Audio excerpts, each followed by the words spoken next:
let's wrap up the entire sports year 2019-2020. Academically, once again, your student athletes continue to excel at a higher rate than the general student population. I think the numbers were as good as they've ever been. Yeah, we have, I think it's 21 straight semesters. We hope in a couple of weeks we'll make it 22, that our undergraduate population, in comparison to our student athletes, that we've exceeded. And we've done it strong results, not just barely doing so. We've had great results that we were able to announce this year in terms of how we were the top team, not only in the ASUN again, but also the state of Florida, in terms of teams that had perfect national public recognition scores for the academic progress rate. And our graduation success rate this year was the top in the ASUN. So a lot of things that we take a lot of pride in beyond what we do in the competition element of being on the fields and courts and so forth. And we think that's more important in the long run, and we're very proud of our student athletes, as we are with our community service. You know, Dr. McTarnigan, when he started years ago at the university, that you needed 80 hours to graduate of community service or learning documented servicing hours. We take a lot of pleasure in doing that, and more so team projects that we do besides the individuals, and you know, just hoping again to create a resource to give back to our community, but also to build them as well-rounded individuals when they leave the nest. Well, FGCU, it is literally in their doctrine about community service. So you can't be a student athlete here and not give back. You won't be a student athlete here very long. I think the final numbers are 3-2, 3 conference championships in the regular season, and what would have been 2 NCAA tournament appearances. The women dominating from a conference championship standpoint. I think you, let's see, volleyball, basketball, soccer. Yep, 3 more there, and we are in petitioning mode for a 4th one for women's basketball. I believe that we should share the championship for the women's basketball tournament with Liberty. We both won 2 games. It wasn't like the tournament wasn't played. So co-champions, basically. Co-champions, and I think that would generate, you know, us putting the number 2020 up on the white banner there for the team. Some rightfully may say, well, we wouldn't lose, we would have won, and so forth. But, you know, I think it's an opportunity for us to still refer to that team as a double champion, which I believe they were in that position. And then Petra going to the NCAAs allowed us to once again have another individual from our swimming and diving program there. Did mention earlier, it's not along those lines, but with our diving team, we had another successful, really a tremendous year for our diving team. David Boyko, our diving coach, was co-CCSA Diving Coach of the Year, and Reese Wakefield, our freshman, was tremendous. She was the co-diver of the year. Her sister, Megan, had to sit out this year for health reasons. She's been in that position the year before, so we have the 2 Wakefield sisters from Canada that have come down and just been tremendous, and we look forward to both of them diving together, not swimming together next year. But I didn't want to forget to recognize that Reese had a tremendous year, and she was recognized at the CCSA level. You're a little surprised the NCAA didn't essentially release a bracket and at least say, listen, we understand there were still 4 days left in the season, but at the point that the season was essentially halted, this is what the tournament field would have looked like, and given some closure to a bunch of teams to be able to at least hang up the NCAA banner, for the athletes, to especially the seniors in which their careers were cut short. They could go off into their young adulthood going, we made the tournament. That's a good feeling. Are you surprised they didn't? Because to me, Ken, that would have taken 2 hours in a conference call. Yeah, I understand the reasoning, what they eventually gave. I think for what reasoning they gave, I think the underlying reasoning is they didn't want to pour salt in the wounds who wouldn't have been selected, and in a difficult time make it more difficult for them just to be told that you definitely weren't going to make it. Now they could always have that hope. We could have made it. Right. But I personally would have liked to have seen it happen. I think it would have been an exciting situation for everybody. You know, let's use on the men's basketball side, Rutgers. Haven't been in your home state. Right, 91. 91. And they deserved. Everybody knew they were going to get in, but nobody can definitely say they were, because you never know what's going to happen with committees, but at the same time, I think it would have been deserving of those teams. And a lot of times you make decisions at that juncture. We have to do this based on this is where we're at, weather delays or whatever. And I think, in my mind, that's where we're at. We're at a point, okay, we're going to have to make a decision, let's go. They were talking at one point of only taking 16 teams to the tournament. To me, that would have been extremely hard to sell to anyone, in particular schools like ourselves, where we were just outside the top 16.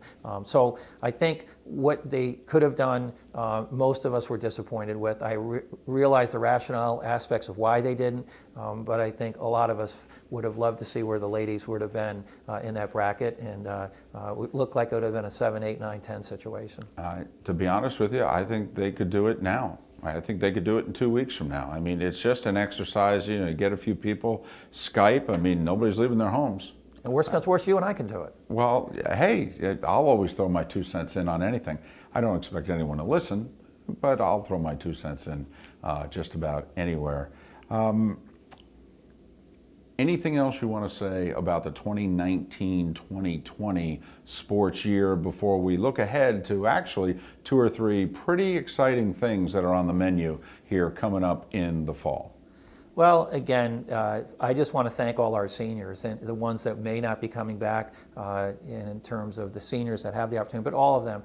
You know, we have banquets, and the main thing is to honor seniors because they're the ones who are providing the daily leadership. They've been here the longest in most instances, and we just wish them all the best as they go into the next chapters, and we hope that they'll totally understand once an eagle, always an eagle. I mentioned a few things on the menu for 2020 and 2021. You've already touched upon it. I guess we will have a celebration at some point for what the sales have done for the baseball team and the beautiful scoreboard that is now out in right center field. But you guys are going big. All right, you guys you're just old enough now as a school and athletic department that you can go big. You're going to have a Hall of Fame. And we've had a semi one. If you look in either here upstairs outside our suites or down over in the OSC, we've had some big pictures of some pretty significant Eagles over our time. Now we believe it's ready to go ahead and make it an official Hall of Fame. I personally brought in a prejudice that I felt that a student athlete needed to be gone at least 10 years before you started a Hall of Fame. Because your best, to Chris Sale, they could be in and they're at 26, 27 years old. And I just don't think they enjoy it as much as when they're 32 and 33. And I know that from experience, having been in institutions that did it when it was a 5-year minimum only versus a 10-year. So I just personally felt that Chris Sale needed to be in the very first Hall of Fame. We haven't done the votes yet. I'm just guessing. And in turn, in a position where, as we go forward, we'll provide a better platform for honorees that go in at the first vote, be in a position they can enjoy it more. So we'll start doing that. We'll have, in about another month, we'll be doing a release on how it all will unfold. We'll be in a position where we will take nominees, then a committee member will have to second that and so forth. But we've got some good folks like yourself that are going to help us go through that have a lot of experience. Big mistake by you. And, big mistake. What we'll basically be doing is taking no more than 5 individuals in a given year, try to work it around the early part of the ASUN schedule to have a dinner, and then the next day at halftime of a basketball game, induct those honorees. And then we'll also be doing it with teams. And normally we'll make teams wait 20 years for that, but there may be a team or two that will get a special exception this first time around. So we won't spoil any things on that, but we're looking to do something for this first class that won't be done in future years.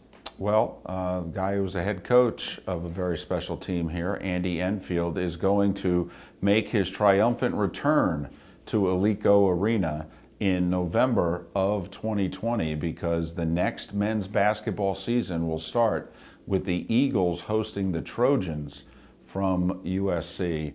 That's going to be pretty special. That'll be fun. And you know, some people don't want to do that. They want to risk their legacy or coming back and so forth. And Andy's been great. We played them there this year. We had a pretty good game against them, and we'll go back there again the following year. But we'll open the season, and my understanding, he has the #1 recruit in the country. So his very first game, I think his name is Ethan Mobley, if I got the name correctly. I believe you're right. 7-footer will play his very first game here in Alico Arena. So you know, that's exciting. We've got a really good men's schedule already set with Rhode Island coming back. Mercer. Mercer, who's our rival, and they had a really young team with a new coach and beat ETSU, who wound up winning the Southern Conference.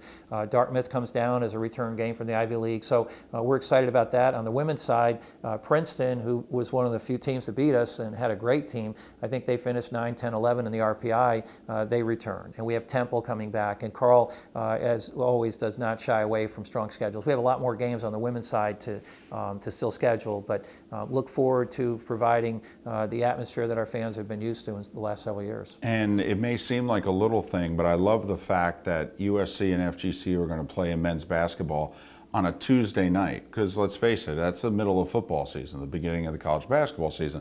We love our football in Southwest Florida. If it was on a Friday or a Saturday night, but instead it's going to be on the first day of the college basketball season. It's going to be that Tuesday in November. And so to me, if in fact you have a little something special the night before and then the game on the Tuesday, I also think for FGCU, it's going to be good. It's going to create a college basketball buzz early, because oftentimes the buzz is kind of a murmur until football season's all but over.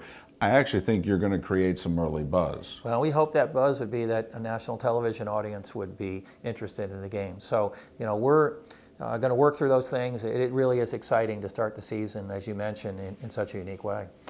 And finally, do you expect that, because it is yet to be approved, although the indication is that it will, do you expect the spring athletes who had their careers cut short long before their seasons were done, do you expect them to get essentially a mulligan year?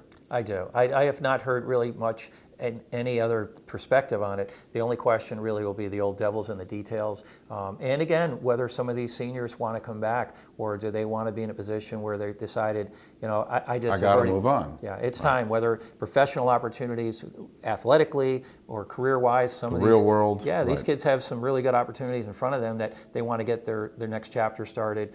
So I think there'll be something that we'll work through, most likely just for the seniors. Others have said, well, why don't you provide it to everybody? I think that will get way too complicated. I think the gut feeling for everybody was like, these are kids whose careers ended in a very harsh way. Everybody's seasons ended in a harsh way, but I think the element of just this senior class is where the empathy is really lying. We'll have to work through some roster management. We'll have to work through some scholarship excesses this year that I think they'll provide waivers. So it just simply comes down to an opportunity for us to be able to do the right thing for those who want to do it, and I think within the next month we'll have that decision.